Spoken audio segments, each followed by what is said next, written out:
Hi there! In today's video, we are going to do something a little different.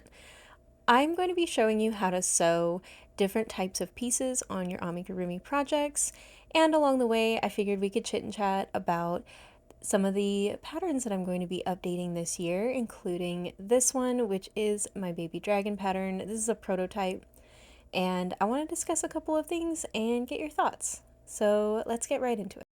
Here are all the pieces for the baby dragon prototype that I made, the body, including the horns, wings, spikes, and the feet.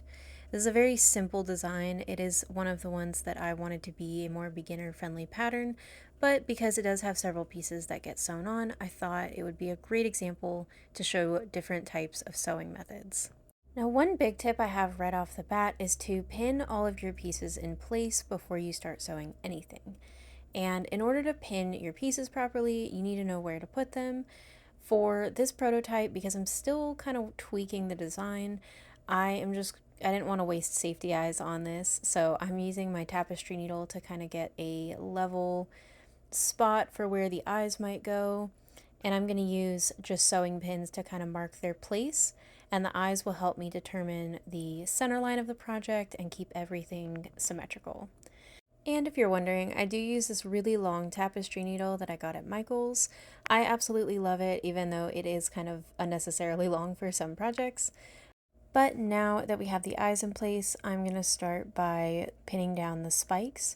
They're going to be in a center line along the back of the project.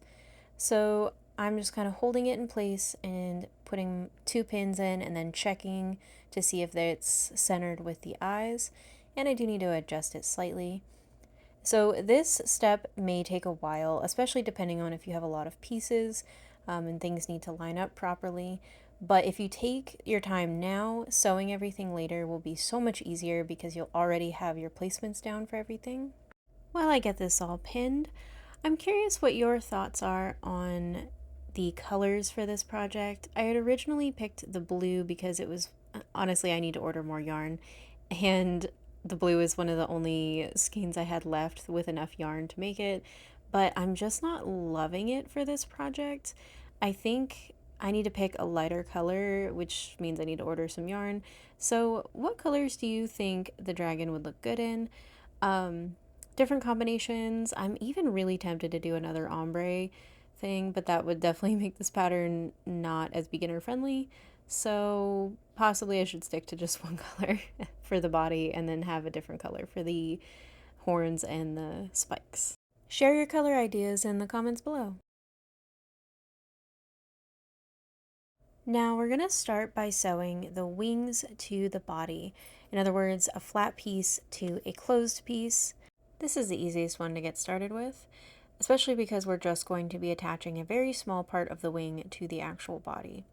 But if you were doing a project where you have a larger flat piece and you have to sew the entire outside edge to a closed project, you would go in between the stitches for a really clean, like seamless look. For example, let's look at my Onyx the Owl pattern. This headpiece that extends down to his tail is all one flat piece, and the edges are sewn onto the body. Now, the technique that I used here is what I'm going to show you for the project I'm working on now, and it does create a slight like ridged look, but I really like that texture on here. You can work invisibly, you just have to be more careful about where you place your needle. I'll get into that more in a moment, but for the wing, what we're going to do is work underneath the body. We're going to go through and out the other side of the wing. So we're essentially working under a row of stitches.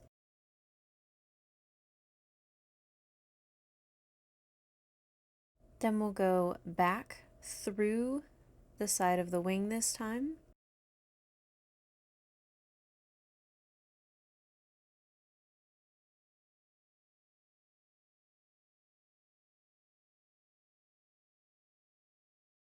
And the top edge of this wing is still kind of poking up a little bit, so I'm going to go back down through the body, a stitch a little bit further up, and pull through again.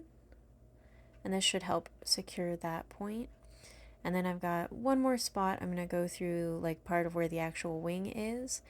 Now, technically, if you wanted to be really precise in your sewing, and especially if you're working in different colors, you could fasten off, like I could fasten off the dark blue right here, and then use the much paler blue to sew the part of the wing to the body. But for the sake of this example and the fact that it's a prototype, I'm not really going to worry about that. So I'll just go ahead and use the same dark blue to thread through that bottom stitch of the wing. And then I'm going to go back through the body again, tie a few knots to make sure everything is secure. And then to weave in the remaining tail, I'm just going to push it through to the other side of the body, pull it through, and cut the excess. By keeping the wing straight out from the body while we're sewing and working through the sides of the rows, it keeps the flat piece from leaning too far to one side. So I'm going to finish up with this other wing and I'll meet you back in just a moment. Next up, we will be sewing open pieces to a closed piece. So essentially we'll be working around the open edge of a piece. This is the same thing that you would do for the feet on this project, but I'm going to show you on the spikes because it'll be easier to see this really, really light blue against the dark blue. And I'm also not stuffing the spikes because I want them to be kind of flat, but you would pause halfway through sewing the feet and add stuffing as you go for those. So to get started, I am going to go into the body. I'm going to pull out this pin because it is in my way. So then we're going to go through the next available stitch, working under both loops. Now technically you could work under just the outside loop instead of under both. For example, if you're working something that doesn't have any stuffing in it, you can get away with only working under the single loop because you're not going to have the tension of the stuffing pushing against your seam. But if you are going to be stuffing a piece, then I would work under both loops just to make sure it's extra secure. So I will be going back down into the same spot on the body where I just came out and pushing my needle out just one stitch over, or really one row over since I'm kind of working vertically.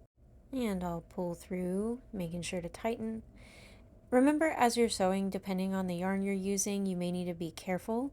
I'm using 100% wool, so if I'm not careful, I can easily like rip it. Acrylic doesn't generally have this problem, and neither does cotton. But if you are sewing with something a little bit more delicate, especially chenille yarn, it will break if you pull too hard. So just be aware of that. So I am just going to work around this spike, going through the body one stitch or one row at a time, and then going underneath the stitch on the actual spike, and back and forth until I get all the way around to the other side. While I'm sewing these spikes, I thought I'd talk about some of the design process involved in updating this pattern. Now, I originally published the baby dragon pattern in, I think, 2021, and I'm not in love with it anymore. There's just a lot that I feel like I could do a lot better. For one, I think the wing design is terrible, and I'm going to be completely redoing it. For the sake of this like temporary project, I went ahead and kept the original wing design because I wanted to show you how to sew flat pieces, but I think I'm going to do something more three-dimensional, and I think it'll look a lot better. That's the end of that time lapse. So I've reached the end, and now I'm going to tie another couple of knots, weaving through both the stitches around the spike and through the body. Just again, make sure everything's very secure.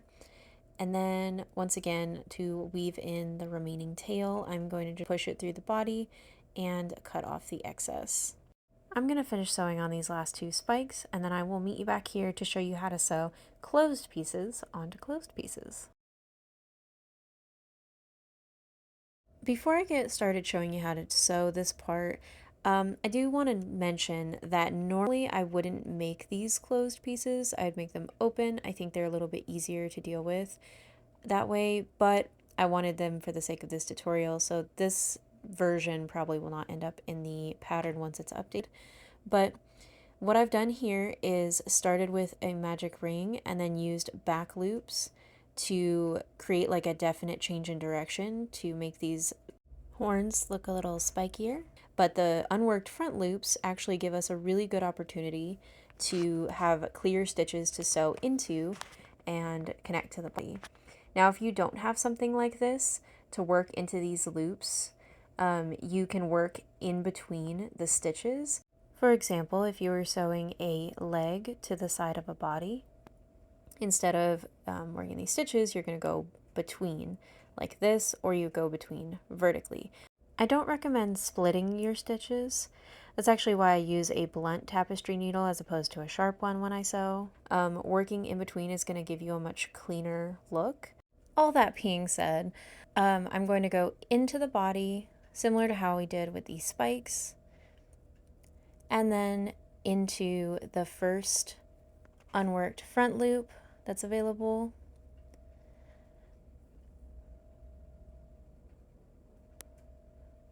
You see, I'm not pulling it tight just yet. I'm going to show you what it looks like. So then I'm going to go back down where I came out and pull up another stitch away. And when I tighten it down, it's going to pull the entire horn down the side.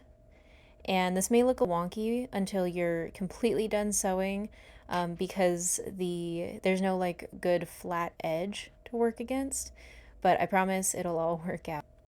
So I'm just going to work all the way around, going into the body, one stitch at a time, and then going through these unworked loops until I get around to the other side. And I'm back around to the other side. And just like we did with the other pieces, I'm going to tie a couple of knots and then weave the rest of the yarn through the body and the excess. This is our finished little prototype dragon, and I think I'll leave the eyes for possibly a felting tutorial later. But I hope you've enjoyed this tutorial and kind of liked a new thing where I just kind of chit-chatted in between the little time lapses. Let me know thoughts in the comments. Would you like to hear more behind the scenes stuff? Or do you want me to just stick to doing tutorials? Let me know what you think. If you enjoyed this video, don't forget to like it and hit subscribe so you never miss another one. And I will see y'all next time. Have a great day. Bye.